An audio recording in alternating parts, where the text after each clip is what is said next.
Ever feel that bone-deep tiredness? Mm. You know, the kind that just lingers, even when you think you've slept okay. Mm. And you know it's Yeah. not just laziness. You're not broken. Right. Well, today we're doing a deep dive into a really interesting idea, a perspective that suggests this profound fatigue might be about more than just being physically tired. Yeah, the source material we looked at hints it could actually be tied to how we're navigating some pretty big shifts, both personally and, collectively. Okay, so our mission today is basically to unpack that. Let's explore this alternative view on chronic fatigue and see what it might mean for you if you're feeling that way. Absolutely. And what's really fascinating is this idea that simple exhaustion, or what feels like it, might actually be your whole system just processing huge changes. Like your internal hard drive is just constantly whirring. Exactly. Think about like the sheer amount of stuff changing around us, Yeah. societally, technologically. Yeah, even just the last few years. For sure. And then personally, too, right? Yeah. Big life changes. They demand a ton of internal, well, recalibration. Okay, this phrase, processing entire timelines through your body, it sounds pretty metaphorical. What does that actually feel like, maybe? Well, think about constantly having to adapt.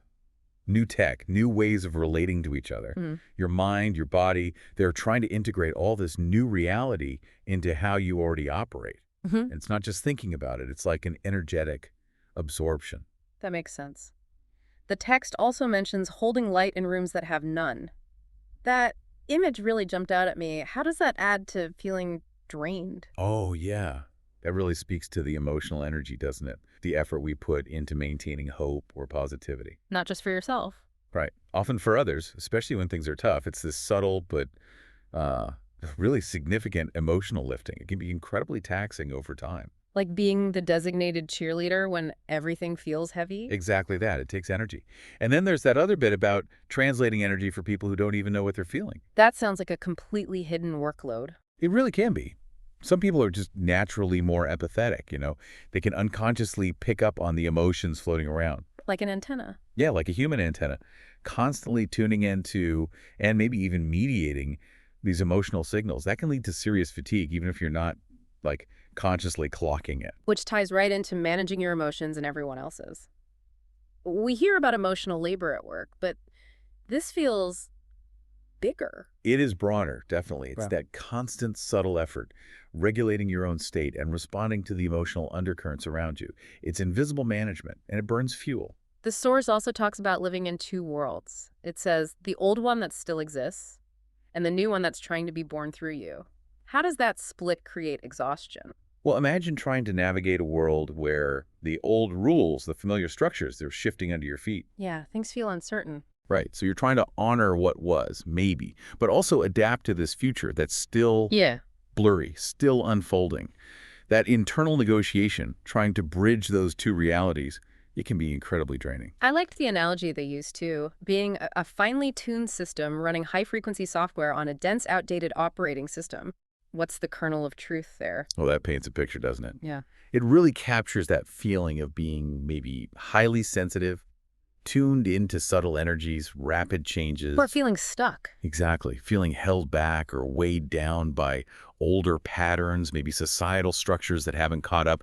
That mismatch, that friction creates a sense of being out of sync. And yeah, it contributes to that deep weariness. It feels validating somehow to hear that maybe you're doing emotional work, spiritual work, energetic work that most people can't even name. It shifts how you see the tiredness. Precisely. It reframes it completely. Yeah. It suggests this isn't weakness, it's not laziness. It could actually be a sign that you're actively involved in evolution. Personal, maybe even collective. You're reconfiguring the field, so to speak, in your own way. And the text offers some hope, right? It says this tiredness will give way to clarity, to new energy. Yes, to a feeling of coming home to yourself. That's the potential payoff. This intense processing period, while exhausting, might ultimately lead somewhere positive, towards greater inner alignment, understanding. I appreciate the simple advice too. Rest when you can, breathe when you can't. It's fundamental, isn't it? Just a basic reminder. Honor your body's need for rest. Find those small moments of calm, especially when things feel intense. Breathe. And that final thought from the text that the work you're doing, even when invisible, is sacred. That's quite powerful. It really is. It asks us, and you listening, to really reconsider what this tiredness might signify. So maybe the takeaway is to ask yourself, What invisible work might you be doing right now? Mhm. Exactly. And could just acknowledging that work, naming it maybe, shift how you feel about your own fatigue. Something to reflect on. What parts of this deep dive resonated most with you? Perhaps exploring that a bit more could be helpful.